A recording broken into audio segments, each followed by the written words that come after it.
And it was Main Street too, so it was for sure was like high rent. Oh, it's 6:46. All right, it is 6:45. This is the date and time set for our statutorily required public hearing regarding our 2025-26 budget. And I will turn it over to Mary Beth Rogers, our Executive Director of Business Services, to run us through the upcoming year's budget. Mrs. Rogers. Okay. So here's I'll be presenting our 25-26 budget tonight. And I'm going to start with, unfortunately, a repeat of the last few years that there's currently no approved state budget. And that the May revenue consensus revenues did come in stable from January for the school aid fund. There really wasn't too much of a change, but the state general fund didn't come in as well as the state aid fund. That did come in less this January. But the state aid fund is still in good condition. We're still working with some one-time grants, still a lot of unknowns there, but they're slowly being eliminated. And the questions out there, I would say, for the one-times is, what is the future of the 31 AA mental health and the ORS one-times? 90% of our revenue is unknown without a state aid budget being approved. So most of our budget will be presented with the governor's budget at this point.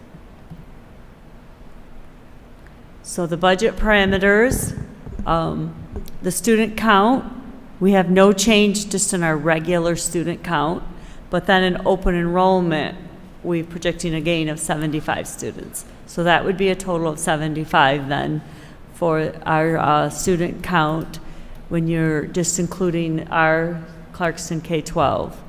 The shared services this year, as mentioned when we were going over our May board, this will be a year we're not predicting to get to the 10%. We've been doing 10% growth every year. This year they're saying that we're really not going to grow much in shared service. They have us growing like 29 FTEs, so I just put it as stable. Benefit changes, that's already in, and it's 2.5% increase to the cost of Clarkston schools. Whoops, we lost. And then MIPSers retirement, there is out there in all the budget proposals from at least from the Senate and the governors. The House one isn't in yet.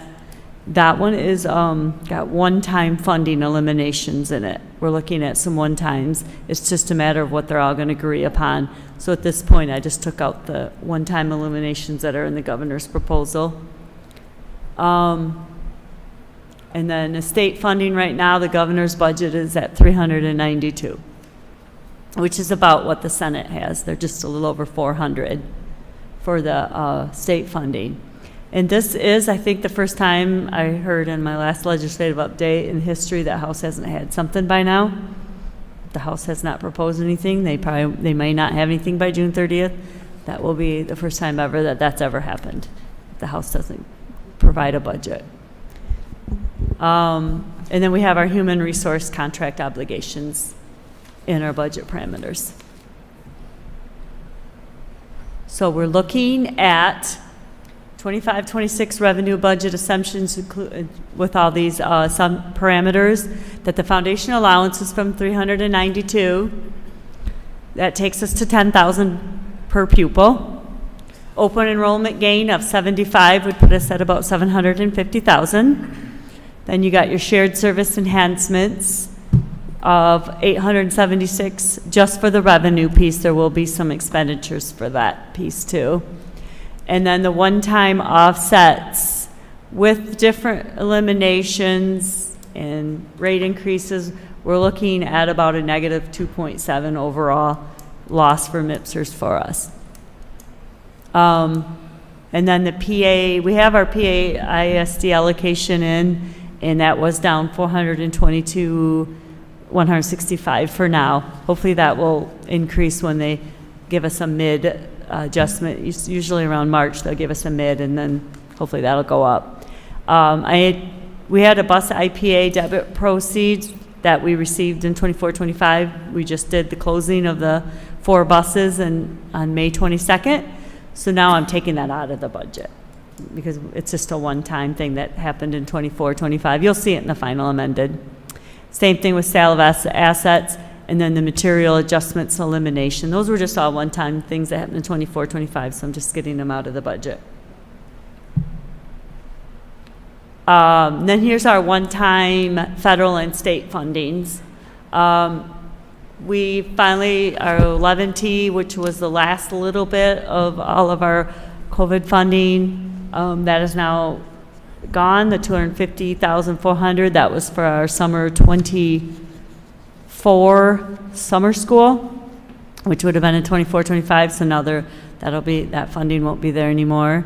Early literacy grants, we're doing some carryover. We lost a grant, and then we are doing some carryover to next year on the professional development 35J grant. We didn't get it all spent this year. Project Start grant, we're being told that grant, we've had it now, I think, 3 years. We're being told it's not being renewed for next year at this point. Teacher tuition and talent grants, these were just some little grants that we got this year that some of the teachers were able to apply for and get. So I don't foresee them next year unless somebody applies for them. The first filter grant, it's in 24-25, but I had to take it out because now we're carrying it over to 25-26. And that mainly is just because the products are not available right now. There was such a rush to get all the products. We couldn't buy the stuff, so now that's being carried over. You'll see where the expenses are carried over to. And the mental health grants, same thing. That's mainly just a lot of 24-25 has a lot of carryover, and we're not, so that revenue is going to go down quite a bit in the mental health because we don't have the carryover anymore. Now we're just going to be every year whatever the state gives us at this point. We're losing a lot of our mental health grants. And then the 27K loan forgiveness, that's how much we used in 24-25. I don't know if we're going to see that again in 25-26, so I eliminated that. That's really an in and out anyways. That's just, you'll see the expenses went out too. So those are one time. You can see it's not a lot of dollars like it used to be. And then our 25-26 expenditure budget assumptions. With the 2.5% increase in the parameters, that's about $200,000. That's what I added to the budget. Your human resource contract obligations, and that includes all of our projected retirements. You're looking at just under 1.2 million. Shared service, when the revenue goes up, also the expenses go up. So we're expecting the expenses to go up about $320,000. You'll see the early literacy grant, that'll match the revenue piece. Utilities, that's from our consultant. Right now they're predicting that to go up $60,000. That's your electric and your heat. Property insurance renewal, we're predicting that to go up $28,500. The bus IPA, just like I had to take it out of the revenue, I'm going to take it out of the expenditures because that was just a one-time that happened in 24-25. But because we have a new IPA of 4 buses, I had to increase the long-term debt principal and interest by about $130,000. But we did complete the lighting IPA. I don't know if you guys remember, but we've been in a 5-year lighting IPA. And that is gone now. Our 60 months are gone, and we won't have that. We'll make our last payment in June for that, and we won't have any more of that in our budget. Same thing you've seen where I took away the first filter. I carried over the first filter grant. Well, I had to carry over the expenditures. And then there's the teacher tuition grant. That was just a little grant. We won't have the expenditures anymore. And you'll see the match of the 27K loan forgiveness. And I was able to, right now with what the ISD sent me, we were able to reduce the tuition right now for ISD students. That could change throughout the year, but that's their allocation or their prediction right now for our expenses. And then this was just the building and department budgets, all a little here and there negatives, ended up being about a 14.9, not a big increase to our expenditures. So with all of this, your 25-26 projected revenue, we're looking at 129.3 million expense revenue, and your expenses are looking at 134.2, and then your total transfers in, which would be coming from your early childhood and your food service, is 169,000 for a total deficit of 4.7 million. Total fund balance, that puts you at 18%, with unassigned 16%, 16.5%. So just another look at this, your deficit budget, 4.7, like I said. Your estimated ending fund balance will be 24.2 million, so you'll still, even with this deficit spending, will have a healthy fund balance. And then there's your non-spended, committed, you got your assigned, which is your sick leaves, payout, vacation, that we are obligated right now at some point when people leave. And so then your unassigned fund balance is 22.2 million, putting your total fund balance at 18%. The average, state average, which is the latest I can get is 23, 24 right now, is 24.7%. And unassigned fund balance then, like I said, is 16.57 after you take out the assigned and the non-spendable. So do I have any questions on any of this? Just for the benefit of the public, by law, we have to adopt this budget by June 30th. So as has happened many years, we have to adopt our budget before we know exactly what the bulk of our revenue from the state is going to be, because that goes through the legislative budget process. So with our finance department and our superintendent, we do the best we can to try to project what that number is going to be, but it's always a little bit of a moving target. So we thank you, Mrs. Rogers, for that. Any comments from the public? Or questions? Any comments or questions from the board? Okay, hearing none, we will close the public hearing at 6:58. Thank you, Mrs. Rogers. We appreciate that. And we will take action on this item during the agenda for the regular meeting, which will start in about 2 minutes.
Order the regular meeting of the Clarkston Community Schools Board of Education for June. If you could all please rise for the Pledge of Allegiance. I pledge allegiance to the flag of the United States of America and to the republic for which it stands, one nation, under God, indivisible, with liberty and justice for all. Mrs. McLean, if you could please call the roll. Mr. Clark. Here. Mrs. McGinnis. Here. Mrs. Love. Here. Mr. Heyer. Here. Mrs. Egan. Mrs. Crane. Here. Mr. Neat. Here, we have a quorum. We will proceed. Mrs. Egan apologizes. She has to be out of the country for work tonight and had some appointments that she could not reschedule, so she sends her regrets. This meeting is a meeting of the Board of Education in public for the purpose of conducting the school district's business and is not to be considered a public community hearing. There is a time for public participation during the meeting as indicated in agenda items 3 and 9. Item 2 is approval of the consent agenda. May I have a motion, please? I move that we approve the consent agenda as presented. Support. Motion is made and supported. All those in favor of approving the consent agenda as presented, please signify by saying aye. Aye. Any opposed? Motion carried. Thank you. Item 3 is the first opportunity for citizens to address the board. You are given 2 opportunities to address the board. Under this item, item 3.1, you can request to address the board on any topic that is on tonight's agenda, which is displayed behind me. And then under item 9, you're welcome to address the board on any topic. We ask that you complete the sign-in sheet that's just inside the door there. When making comments, please state your name and address. Direct your comments here to the board president. Each person may speak for up to 2 minutes, and per established procedures, the board will not respond to questions or interact with the speaker during public comment, although we may refer a matter to the administration for follow-up. So at this time, Mrs. Mahoney, you check. Thank you very much. We have no citizens that requested to address the board on our agenda items. We'll move on. Item 4, Superintendent Update. Dr. Ryan. Thank you, President Need. Good evening, community. Looking as today the first official day of summer break for our students and our teaching staff and support personnel in the classrooms. And thinking last week of coming off an amazing week of celebrations for the conclusion of our school year. It was a very nice commencement. I tip my hat to President Need, both at Renaissance and Clarkston High School graduations. Very nice speeches, and by our high school staff, we have Mr. LeMay in the crowd, who was a name reader and a major part of the function of pulling off that show. Thank you. It was a great evening for our community, evenings for our community, and I think it was a great way to kind of wind down our school year. As Mr. Lucido, Ms. Mahoney, myself, just also completed literally on Friday in meeting with our food service group. We met with every single department, school, and grouping within Clarkston Community Schools over the last 3.5 weeks. And the report back from the staff from top to bottom is high energy, solid end of the school year, and an amazingly high reflection of morale and celebration for a school year that just completed. And probably more than any other I've had in recent memory, just an excitement to kind of put things away for this year and get already all the ideas flowing for the start of next school year, which is really exciting. Obviously, summer approaching, we have camps and lots of different ways for our kids to stay engaged. This Wednesday, I believe we start summer school, correct Ms. Mahoney, on the date, which I think is one of the secrets of our success of making sure that we don't have any summer slide as we target students to make sure that we're going after it academically and continue to build on the successes we've had in the past. So as we kind of turn and make our transition from the 24-25 school year and then in earnest start full preparations to get the Nooks show on the road, all systems go, and we are now gaining ground into the start of the 25-26 school year. Thank you, President Need. Thank you, Dr. Ryan. Any questions for Dr. Ryan? We have no presentation items tonight. We'll then move on to action items. Item 6.1 is the approval of personnel changes. May I have a motion, please? I motion that the Board of Education approves the personnel changes as listed on the attached sheets. Support. Motion is made and supported. Mrs. McGinnis, I think you had a comment you'd like to make? Yes, thank you, President Need. I just wanted to make a quick comment about the depth of the names of the individuals on today's personnel changes. The retirements of 10 masters, 16 years teachers, and 5 masters, 30-plus year teachers is a longevity that this district has enjoyed with the employment of these teachers with us. I know that they have left a long-lasting legacy with the students that they have reached. Many of them are friends of mine. Many of them my children had. And I think that I want to wish them the best in their next endeavor. I see social media is already showing us a few of the highlights of what a few of them are going to do. And I know several of my teachers still from high school. On social media, I am friends with several of my teachers. And those teachers left a lasting mark on me. I can only imagine what these teachers have done to some of our students in our community. And the retirement of a principal that is beloved by everybody is going to be a little bit of a loss, but I am so looking forward to the replacement and the promotion of Josh LeMay over to Bailey Lake Elementary. I think it is going to be a perfect fit for the parents and the community over there, and I look forward to wonderful things happening there. Thank you, Mrs. McGinnis. Very well said. Some of the names on that list are teachers that my kids had, and I agree. We have some excellent teachers that are moving on to the next stage of their lives. So thank you very much for your comments. And just as a footnote there were 2 former winners and 3 other nominees for Teacher of the Year. Sorry, it took me up to the last second here, but thank you for pulling the audience. We got 'em. No problem. Absolutely. Incredibly talented. Any other discussion? I wanted to introduce Mr. LeMay. I just want to, as Ms. McGinnis pointed out, Glenn Galtieri has retired this year. He's been with the district for 30 years. We went through an extensive interview process over the month of May. We had 3 rounds of interviews. We had over 60 candidates for the principal job, and we're very excited, and so was the team over at Bailey Lake, to have Josh LeMay lead them and take over for Glenn Galtieri. So I wanted to introduce Josh LeMay to the board. He had a few things he wanted to share this evening.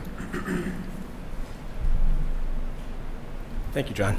I'd like to start by saying how honored I am to have been selected to be the new principal at Bailey Lake. Some of you may know that a few years ago I had the opportunity to be the interim principal at North Sashabaw Elementary. And it was during my stay there that the elementary world really got into my heart. So I'm so looking forward to going back. And I'll do my very best every day to lift up the students, the staff, and the families of Bailey Lake, and to build upon the outstanding things that are already taking place there. And I want you to know that I couldn't be more excited to be the next principal at Bailey Lake, and I'm looking forward to the future. So thank you. Thank you, Mr. LeMay. We are also excited to have you in that position. You do have some very big shoes to fill, but we're confident that you are up to the task, so welcome to your new position. All right, we have a motion and support. All those in favor of approving the personnel changes, please signify by saying aye. Aye. Any opposed? Motion carried. Thank you. Item 6.2 is the approval of the Parent Square Communication Notification Platform purchase. And I would ask Mrs. Allen, our Director of Marketing and Community Relations, to give us some background on this. Good afternoon. Good afternoon. It's evening now. It is evening. Good evening. I am here to share with you what we are very excited about with our communications department and technology. Am I right here? Yes, it is. So before we explain why we're going with Parent Square, just very briefly wanted to make sure that we touched on the why. Now, as you can see, this is just a graphic of all the different ways that parents are challenged with being able to keep up with the emails, the text messages. Is it over here? Is it over there? Where did I see that? And our staff feel the same way, administrators. Information is coming in at such a rapid pace and from so many different places, it can get difficult. And we know that engaged families means success with students. And so it is our job to figure out the best way to engage those families. So our evaluation process, it was a team of myself, Lori Banizak, the Director of Technology, and Heidi McLean, our Executive Assistant to the Superintendent and Communications Coordinator. Our process started with really doing the market research, digging deep into the different products that were available, because there are a lot out there. And then also looking into professional referrals, both from the technology side and communication. With that, we identified Apogee, Finalsite, and ParentSquare as our 3 platforms we were most interested in. We held in-depth vendor interviews with demonstrations, and then actually had a bit of a speed dating, if you will, where we talked to each one back to back to really make sure, because many of the things that they offer are similar in nature, but really making sure we're finding the product that works best with us. After that, we went to our reference checks with current users, and I have a bit more on that in just a moment. So ParentSquare. So take the last graphic we just saw, and now look here.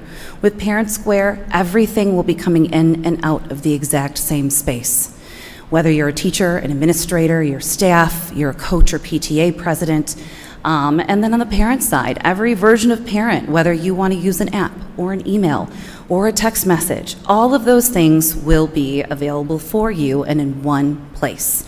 It's also nice because it can nail it down to exactly what schools your children are in, so you're not inundated with things for different schools that your children are not in. And another great thing is the language changes, and we'll talk about that in just a moment as well. So this gives us one unified communication management platform where things from the district, so when we have a snow day, any sort of emergency, those urgent alerts, posts and newsletters that we send out regularly, attendance and lunch balances can come from there as well, report cards, progress reports, delivery, social media, and website share all tied into one. From the classroom, we are able to do direct messaging, one-on-one or with groups. They can use it for parent-teacher signups, volunteering and signups. We don't need to use Sign Up Genius because now we have this. Nothing against it, but this will be a nice platform for everything to be in the same place. It will also hold our directory, and there is a Student Square app. Now, just to talk about those for a moment, the directory is really important for us because right now it is best practice, and we are all moving forward to taking email addresses off of our website for safety reasons and security reasons when it comes to technology. With that said, now the directory will be built into the system, and you will have access to your child's teachers. And then the Student Square app will be an app specifically for the students to be able to have one-on-one conversations with their teachers. Teachers can send a group message to a classroom, but this gives us oversight and protection as well for both the student and the staff member, that they will be having their conversations on this platform.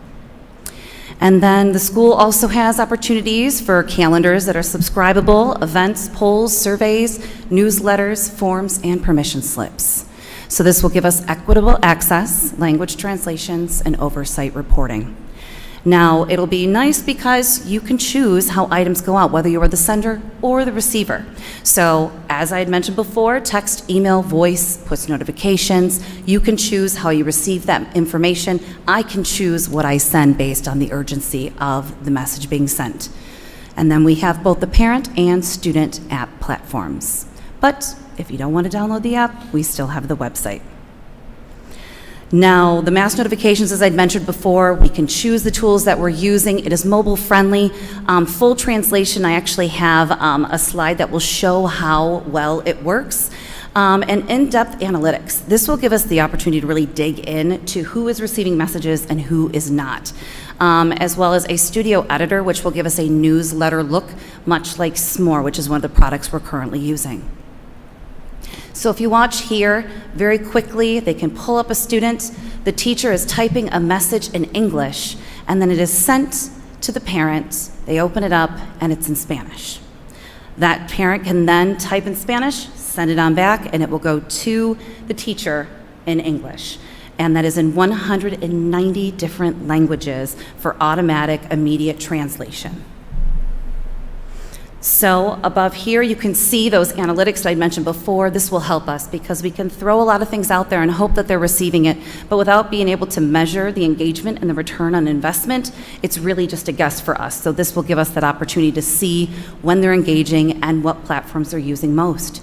We also will have two-way texting. You can choose to do it there or in the app. the analytics. Parents can subscribe to calendars for their schools, which is wonderful. I am a parent in Rochester that recently brought on Parent Square, and so I've been able to do some real market research on the other end of things, and it has been very helpful. At first, it was a lot coming at me, but that's because I didn't set up what I preferred. Once I had that in place, now it's perfect. Back and forth communication, and I can click between my son and my daughter and see what's happening in their schools specifically. We do have the administrative oversight. They are in partnership with Synergy, which is our student information system, and Canva, which is a design product that we are all using here in the district.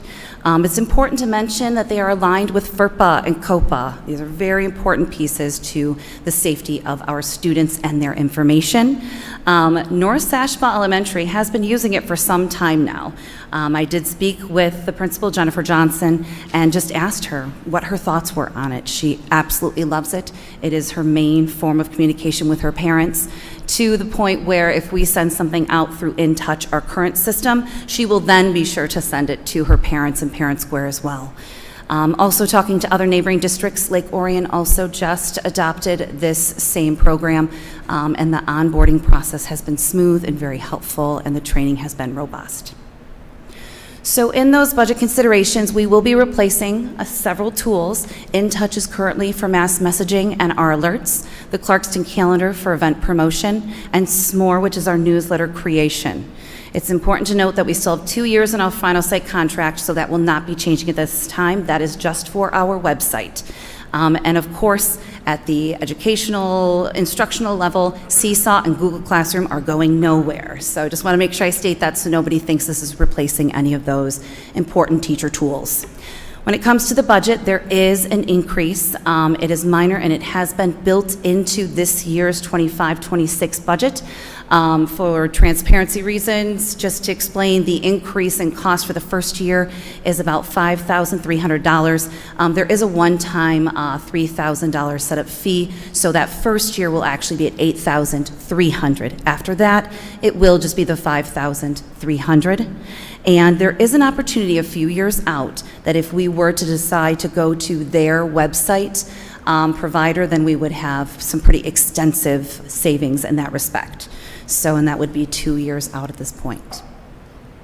So if it is approved, we will have a pretty tight timeline. In June and July, we will start our data loading and communications team training. In August, leaderships and staff training will start, and the awareness campaign for parents.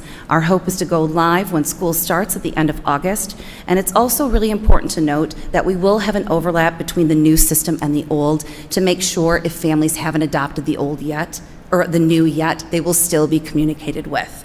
All of that was already paid for in last year's budget, so there's no extra cost to that. Any questions? Mr. Clark? For the messaging and texting feature on that, does it track and log or document the conversations just for like future reference? You can go back to future conversations for oversight if necessary, yes. Mrs. Love? I was wondering, for streamlining purposes, why we would keep Seesaw, because that's kind of, isn't that a communication service right now that parents or teachers use to notify parents of things? Parents do use Seesaw, however, it also has educational tools that we would not want to lose. I'm sure Ms. Mahoney could speak more to that, but we looked into it, and while there is a communication piece to Seesaw, we would not want to replace that. So there may be some overlap in that respect, but overall, this will bring everything in. And at that point, there is a good chance that once it's fully adopted and everyone's using the platform at its full capacity, that Seesaw will be used for the educational purposes and Parent Square will be used for the communication. So we're going to So kind of keeping phase Seesaw. out like the communication portion of Seesaw over time. Is that the goal, or? There isn't any set plan today to say phase out all of communication. We're not going to make any directives to teachers to drop one thing and start another. We are going to start this training, have the early adoption process. I wouldn't want to speak out of turn. I'd want to have more conversation with the teachers, the principals, Ms. Mahoney, before I was to say strictly let's cut off one with the other. But unfortunately, they're not the same product or offer the same thing, so one can't replace the other. Okay. Dr. Ryan, did you have a comment? No, I just want to be clear, we're keeping it. Great. Okay, with... She has another one. I'm sorry, just Mrs. Sorry, Love. just Sorry a about that. follow-up. I just feel like it might be a little rushed, and I'm wondering because we're not actually saving money. It's going to cost us more money. And then with our website, we have 1 year or 2 years left? We have 2 years with our website contract, but those things are not connected. They are separate. They're not connected. They are not connected. They are separate. We can, if we choose, move to the Parent Square platform with their website, and that's a completely separate cost and implementation. The cost would not change if we had the two together. They both run separately. The cost savings really in that 2 years, if we were to move over, is just the overall cost for Parent Square's website and the design of the website is significantly cheaper than the Final Site quotes that I'm getting right now. But we are in contract with Final Site. We will continue those 2 years of that contract, and we want to make sure that we are still making the best choices as we move forward. Also being mindful of the implementation process and giving things time to breathe. Right now with the InTouch system, it has worked for us, but it does limit us to what we are able to do. And so this will open it up quite wide for us to be able to reach out to families more consistently. I know from a very personal note, both Heidi and I will be very excited when we don't have to pull over on the side of the road, open up our hotspot in our laptop and close something or send an emergency message from the side of the road. We will have an app, so there's both sides of the spectrum for both parents and for the individuals sending the messages. Mrs. McGinnis. By your own accord, you made a comment about your initial use over in Rochester. Mhm. Have we considered possibly for such a quick rollout to host a table at open houses so that our parents can have a good startup for it? Because here you are, a trained person in communication dealing with these kind of tools, and I know there's a lot of parents who don't really use technology like we all do. And so I don't want to not address the possibility that we need to give parents a little bit more training than just rolling it out.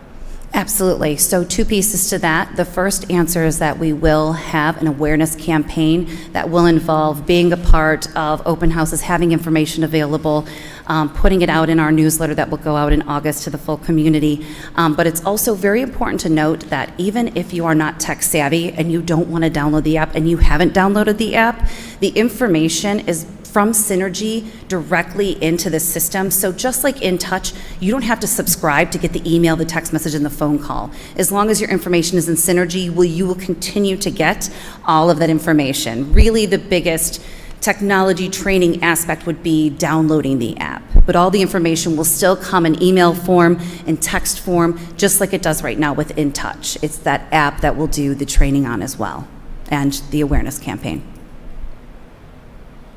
Okay, if there's anything further, if I could have a motion on this item, please. I move that the Board of Education approves the purchase agreement for Parent Square in the amount of $30,187.80 annually and a one-time setup fee of $3,018.78 for a total of $33,206.58 for the 2025-26 school year. Support. Motion's made and supported. Are there any other questions, comments, or discussion? Seeing none, all those in favor of the motion, please signify by saying aye. Aye. Any opposed? Motion carried. Thank you. Item 6.3 is the approval of a computer purchase for one of our shared services partner schools. May I have a motion, please? I move that the Board of Education approves the purchase of 66 Dell desktop computers from People Driven Technology in the amount of $43,624.68 as part of our shared services agreement as presented. Support. Motion's made and supported. Any questions or comments? Seeing none, all those in favor, please signify by saying aye. Aye. Any opposed? Motion carried. Thank you. Item 6.4 is approval of the boiler pre-purchase for Springfield Plains Elementary. May I have a motion, please? I move the Board of Education approve the purchase order for Howley Agency in the amount of $77,687 for the boiler pre-purchase at Springfield Plains Elementary as presented. Support. Motion's made and supported. Any comments or questions? I would just Mr. Heyer. add to this item that we have 2 original boilers at Springfield Plains, and one of them has failed. They're obviously both past their expected life, and with the lead time, that's why we're doing this pre-purchase. So there's more expense coming to actually make the boiler work, but we need to get it ordered as soon as possible to get it in because it has already failed and we can't get by into the winter with one boiler. When you say original, Mr. Heyer, what is that year? How old is it? Ish. Old 95. 95 or so. 96. Six or Just out of seven. curiosity. Something like that. As long as I've been here. It's 30 years old. Thank you, Mr. Heyer. Any other comments or questions? Seeing none, all those in favor, please signify by saying aye. Aye. Any opposed? Motion carried. Item 6.5 is the approval of the student representation policy. May I have a motion, please? I move the Board of Education approves the new policy regarding student representation on the school board as presented. Support. Motion's made and supported. This item has been discussed at the board level and by our policy committee.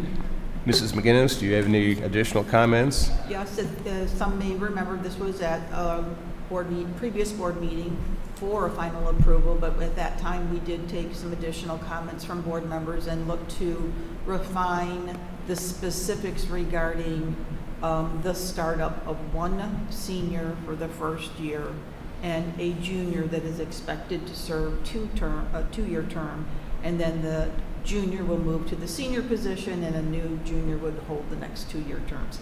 That is not specifically exactly what it is said here, but that is the intent of what is said, and it's been revised at the request of board members and has reached consensus. Thank you, Mrs. McGinnis. Any comments or questions? Mrs. Crane. I just want to say that we, with the help of the policy committee, which you guys have done a great job, thank you, have talked very specifically about keeping this a very skeletal policy, and that we would kind of flesh it out more in board operating procedures as we worked with the students to try and figure out what that role is going to look like. So we all kind of agreed that it is an ongoing discussion.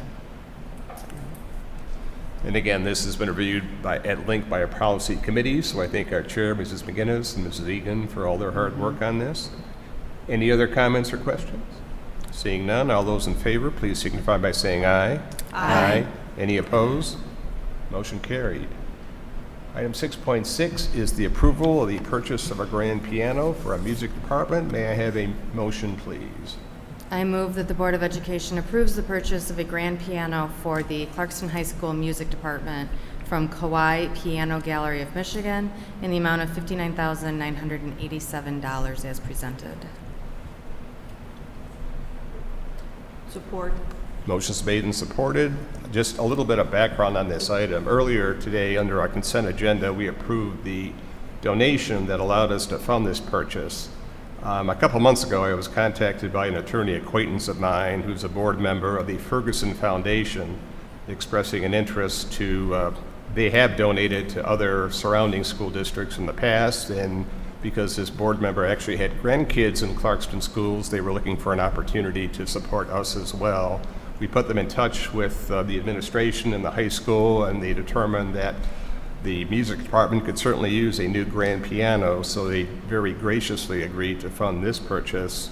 It is a 501c3 foundation. They are, they look for opportunities to give back to their community, and we've had further discussions, and we think there are going to be some additional donations that may be forthcoming in the future as well. So I want to publicly thank the Ferguson Foundation for support of Clarkston schools, and we look forward to be involved with you in the future. Any other comments or questions? Seeing none, all those in favor, please signify by saying aye. Aye. Any opposed? Motion carried. Item 6.7 is the approval of the final amended budget for the current 2024-25 school year. May I have a motion, please? I motion that the Board of Education approves the final amended budget for 2024-2025 as presented. Board. Motion is made and supported. Mrs. Rogers is here if anybody has any questions or if there are any comments. Seeing none, all those in favor of approving the final amended budget for the current school year, please signify by saying aye. Aye. Any opposed? Motion carried. Item 6.8 is the approval of the original budget for the forthcoming 2025-26 school year. May I have a motion, please? I move that the Board of Education approves the original budget for the 2025-2026 school year as presented. Support. Motion's made and supported. We had the required public hearing immediately before calling to order the regular meeting. Mrs. Rogers ran us through the details on this budget. At this time, are there any additional questions or comments from board members? Seeing none, all those in favor of the motion to approve the 2025-26 budget, please signify by saying aye. Aye. Any opposed? Motion carried. Thank you. We have no report or discussion items tonight. Item 9 is a second opportunity for citizens to address the board. So at this time, are there any citizens who wish to address the board on any topic? Seeing none, we will move on. Information items. Our next Board of Education meeting is Monday, July 14th at 5 p.m. It is our annual organizational meeting. Item 11 is adjournment. May I have a motion, please? I move to adjourn. Support. Motion's made and supported. All those in favor of adjourning, please signify by saying aye. Aye. Any opposed? Motion carried. Thank you, everybody. We are adjourned.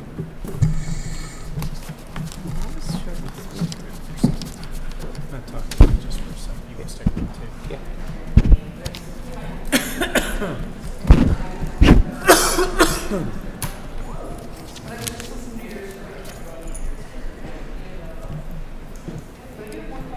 Ms. Rogers. Thank you. Nice job with the budget presentation tonight. Now I know you're going to be $1.5 million off, so I look forward to collecting that in a piggy bank after July.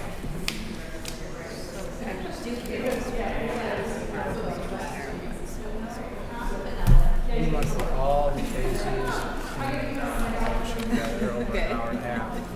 I think he's good. I think he understands. He had that.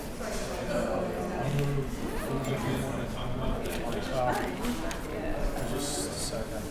You guys I